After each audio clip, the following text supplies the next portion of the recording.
everyone. Welcome to yet another knowledge rendering session of the USTM Podcast series, where we bring you all the latest insights from the healthcare domain. I'm your host, Taslima, and today we are going to have a very informative session on stress and its management with Dr. Pranjal Sarma, Assistant Professor, Department of Psychiatry, Sangma International Medical College and Hospital, Meghalaya. Welcome to the show, sir. Thank you, Taslima. Thank you for having me in your show today. And I hope we have a very informative session about stress and its management Definitely. today. Sir, so oftentimes we hear people casually mentioning that they're feeling stressed out, but how do you as a specialist define stress? Okay. So if we are to describe or we are to define stress, then stress basically means a physiological and a psychological response to a stressor. So by this, what I mean is that how our body and mind reacts to situations which are demanding, maybe threatening, or maybe very challenging to us. The stress response basically depends on the nature of the stressor. So there are positive stressors and there are negative stressors, and the stress response basically depends on the type of the stressor.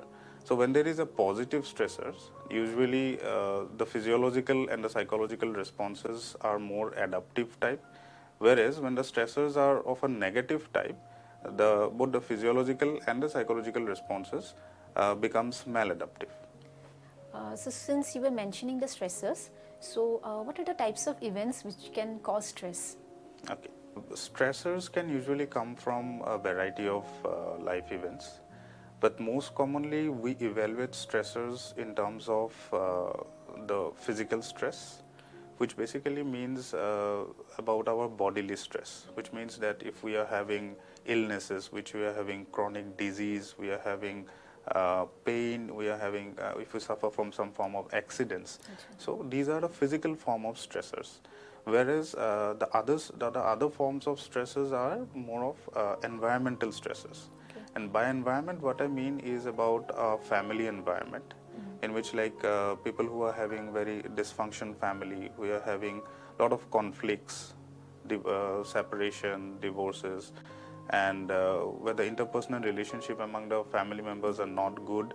So where there are a lot of substance abuse in family, in these kind of family environment, there are a lot of stress. Again, other environmental factors like the work environment. If a person is working in an environment which is very demanding, which is very toxic, and if the person is not able to, not having enough satisfaction with the job, not having a good interpersonal relationship among seniors, among colleagues and juniors, that can even form a source of stress to a person.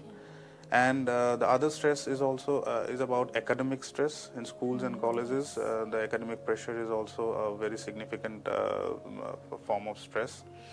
And interpersonal stresses, interpersonal relationship stresses are also a very common form of stress.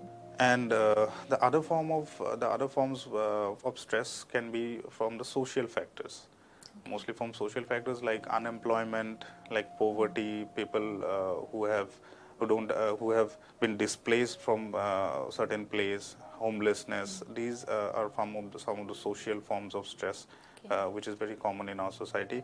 And a lot of antisocial and crime related things also form a social part of stress in our society. People usually tend to think of stress negatively. So is it true, sir? Are all kinds of stress bad? Actually, all kind of stressors are not bad. So there is what we call as a positive stress, or we call as eustress. Now these kind of stressors are basically events which an individual perceive as an opportunity, as something which is worth trying. So these kind of stress basically motivates a person to perform more, to be more committed to what they are doing, and this gives a sense of satisfaction. This gives a sense of accomplishment. If it helps in increasing our self confidence, it boosts our own personal growth. it makes us more productive, it enhances our performances. So these kind of stressors are basically these are important for us, and it helps us to grow in our life. Okay. But the other forms which we have already said are the negative stresses. These stressors make a person feel very overwhelmed, and it is associated with a lot of feeling of hopeless and situations which are out of control.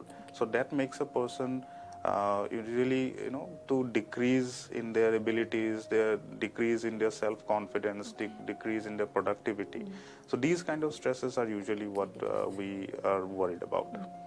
Okay, so sir, why do we exactly stress out?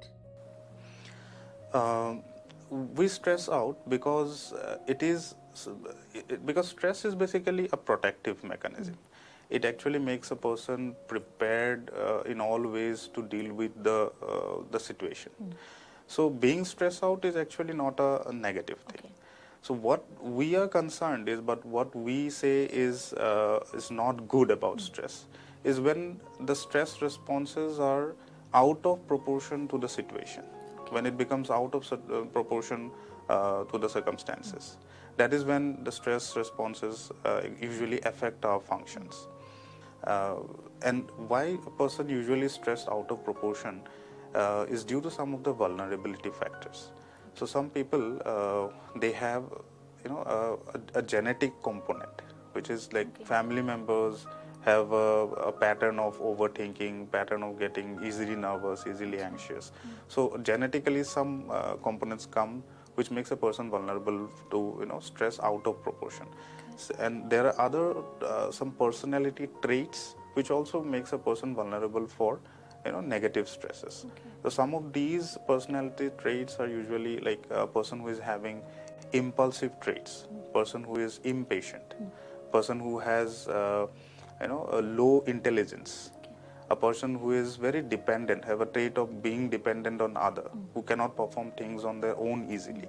These persons are vulnerable for getting negative stresses. And also the persons who are very competitive, who are very achievement oriented, who are having very obsessive traits. These people are also vulnerable for the negative effects of stress. How does stress affect the body and the mind? Okay, I think this is the most important part that we need to understand, like how stress affects our body and mind. And this we need to understand in the relation of time. Basically, whenever a person is exposed to a threatening situation for the first time, immediately after the exposure, the body goes into an alarm reaction, which is also called as an emergency reaction or a fight or flight reaction. So what happens during this stage, the body prepares to deal with the stress. And in that process there is lot of the physiological changes occurs, like our heart rate increases, our blood pressure increases, our respiration increases, we become cold calmy skin, and the muscle flow increases, blood flow to the muscle increases, and muscle tension increases. So along with this there are other certain hormones, the certain hormones like epinephrine, norepinephrine. These are released into the blood, and what these hormones do is that they mobilize the glucose which is stored in the liver into the bloodstream, because glucose is the main supply of energy for dealing with any kind of stressful situation. But when the stress persists for a longer duration of time, so the glucose stores in the body, they gradually get exhausted, depleted in dealing with the stress. Now the second line of the dealing with the stress, the second line of defense comes, which is mainly the hormonal the defense mechanism, and this stage is called the stage of resistance, where the body tries to resist all the negative effects of stress. So here basically we have a hormonal axis which is called as the hypothalamic pituitary adrenal axis, HPA axis. So from the hypothalamus is a part of the brain. Hypothalamus and the pituitary are part of brain. So from the hypothalamus the signal goes to the pituitary. So there is a sequence of hormones that are released, corticotropin releasing hormone. From the pituitary there is the ACTH that is released, which goes into the adrenal gland, which is just above the kidney. Now, under the influence of ACTH, the cortical part of the adrenal gland, it releases cortisol, which is the stress hormone, which is the stress dealing hormone. So as the stress persists, and the body stores and the body, the mechanism to deal with the stress becomes weaker. So the store of glucose also goes down. Now the body needs to produce glucose from other sources like fats and proteins. Now what happens under the influence of cortisol, the protein and fats, they start breaking down inside the body, and after breaking down it gets converted into glucose. Now the problem over here is, like, when the fats and the protein gets depleted, these substances are again required for productions of other cells like the WBCs and antibodies, which are basically cells that protect us from any form of infections. And the fats are basically used for the productions of neurohormones and the nerve function. Now, since the chronic effect of stress, there is depletion of protein, there is depletion of fats. So simultaneously, there is a depletion in the body's ability to deal with the infection and other stress-related effects. Okay, and even the function of the nerves and the neurohormones, this decreases. So once the stress persists for longer, other than the HPA axis, there are other hypothalamic pituitary axis, like as the HPA thyroid axis, HPT axis, the thyroid axis, HPG axis, which is the gonadal axis. So there is a hypofunction of both the hypothalamic thyroid axis, hypothalamic pituitary gonadal axis, which in turn leads to lot of thyroid related disorders. It leads to lot of the sexual problems, impotency, and also chronic stress leads to release of lot of pro-inflammatory cell markers, which actually enhances the inflammatory process inside the body, which is again not good for the body. So now once the body is dealing with stress for such a chronic time, and all the protein and fats, these are also depleted in the body. Now the body enters a stage of exhaustion. Now this is the stage when the body does not have any defense against any infection or against illness. So now the body starts developing the medical complications or the psychological complications of stress. So the body may develop hypertension, body may develop diabetes, dyslipidemia, cardiovascular diseases, to the extent that it can also develop cancer. Okay. So the effect of stress in our body, say if we just try to understand, is if it is for a short period of time, it does so much of a damage. But if it is persistent and it persists for a longer duration time, then definitely it's going to cause a lot of complication inside the body. So while you have mentioned all of these, can you please tell us few of the warning signals of stress? Okay. Some of the warning signs, the primary warning signs is that there will be a change in the biological function of the person. Okay. By which what I mean is, basically there will be a change in the pattern of sleep. So a person who is developing effects of stress may either not sleep at all or may sleep excessively. Okay. Similarly, there is a change in the pattern of eating. A person under stress may eat too much, or they may avoid all form of food. Similarly, the functions of our bladder and bowel also all changes when a person is under stress. So the first thing is that there is the change in these biological functions. Second, there is a change in the mental status of the person. So person who is under stress, so he will his thought process changes, like that the clarity of the thought decreases. The person becomes more indecisive. There is a decrease in the level of attention concentration. There is a decrease in the person becomes forgetful about things. Similarly, there are changes in his mood. A person who is under stress may be very irritable, may be very anxious, or maybe very zone out. He's not in his own world. So there is a change in the mood, and this is also accompanied by changes in the behavior. A person who is under stress may behave very aggressively. Okay. He may be very quarrelsome, or or on the other hand, he may be very avoiding kind of. He may isolate himself from the social life. So these are some of the warning signs. And overall, there is a gradual decline in the ability of the person to function. Okay. In whatever domain the person is working or whatever he is involved in, there will be a gradual decline in the ability of his overall productivity, his overall performance in his work. So now that you have given us so much of information on stress, it will be very helpful if you can also tell our viewers on how to deal with stress. So I would like to share some tips to deal with stress today. The first of which is having a healthy lifestyle, wherein we eat adequate food and healthy food. We sleep for at least 7 to 8 hours in a day. We do at least 30 to 40 minutes of exercise regularly, and we avoid all form of substances. That is one thing. Second thing is managing time, which is very important. And for time management, it is important that we prioritize our task accordingly. We allocate a specific amount of time for each of these tasks. As much as possible, we should avoid doing multitasking, and also limit the distractions when we are on a task.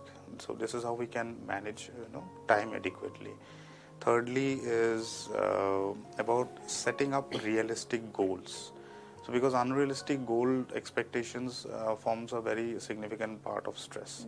So when we set goals in our life, it should be based on our strengths and weaknesses. It should be based on our resources that we have and the circumstances around us. That is one thing. And another most important tip for managing stress is self-compassion. That is, people today in today's world, they are always being the Mr. Perfect, not to be wrong in anything. So these attitude makes an undue pressure in us. So it is okay to make mistakes. It is okay to fail. But the only thing that is important is that to be aware of our weaknesses, and to look forward to work into those domains where we are not functioning properly, and then deal with the situation. And another important way to deal with stress is limiting our screen time. Yes. So in today's world, technology has given us a lot of advantage, but at the same time, it has a lot of detrimental effect in our both physical and mental well-being. A person who is constantly on the phone, because of the posture that the person maintains, that can be a part of that lead to some form of illnesses related to our spine. Then the lot of strain in our eye, which leads to most of these refractive errors and headache. These are common. And excessive use of the screen also has led to social isolation. It has led to a lot of behavioral addictions. People are getting addicted to gambling disorders. People are getting to gaming disorders, and pornography and other forms of addictions are also coming up nowadays. Also, another way to deal with stress is developing an analytical approach to deal with stress, wherein we understand the problem properly, we understand the reasons of the problem, we look forward for different forms of solutions to it, and use our judgment to apply the best solution to it, and then get a feedback and see a feedback of how how it has worked, and if it is required, then we can change, we can improvise it whenever required. And lastly, to have a very strong support system is very important for us, wherein we have our friends, our family members, our teachers, our mentors, who can be a source of great help in terms of distress. So also, how can we help others with stress? So how can we help others who are in distress? So usually people who are in distress, they tend to avoid discussing about their problems because they feel that they will be judged, or they feel that people will label them with some names, and then they will be discriminated in the society.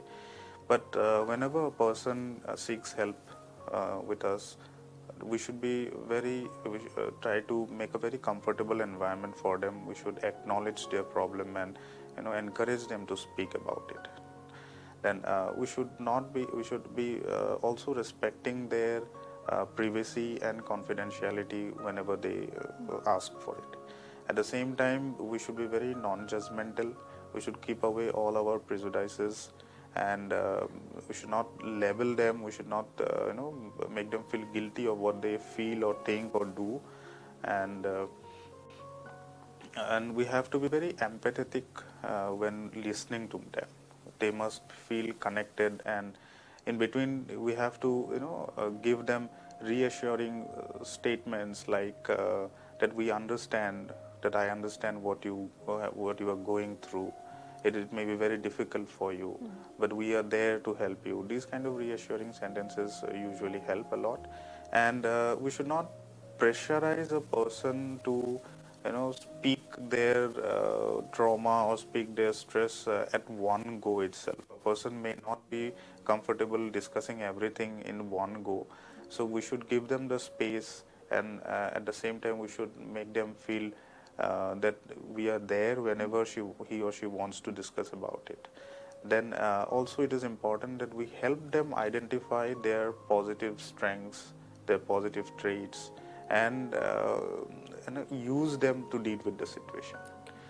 And and lastly, like at any point we have to make them feel understand that we are there to help them out whenever they are required, and help is always around, and they are not alone in this situation. And this is most important, like how to. And even after all this, if it seems that it is difficult to help the person alone, then it is important to refer the person to a professional.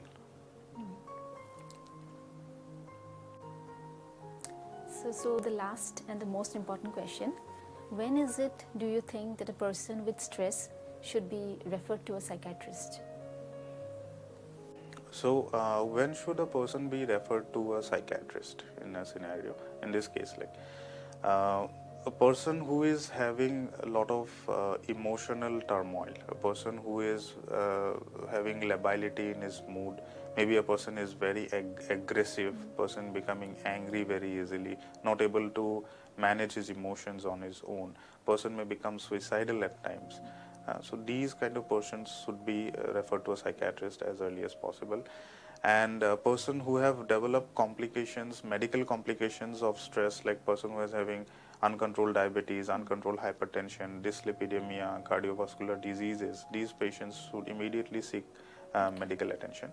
At the same time, person who have developed like uh, getting used to substances because of stress.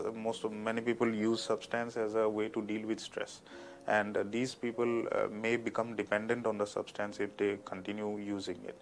So these people needs to be referred to a psychiatrist as early as possible.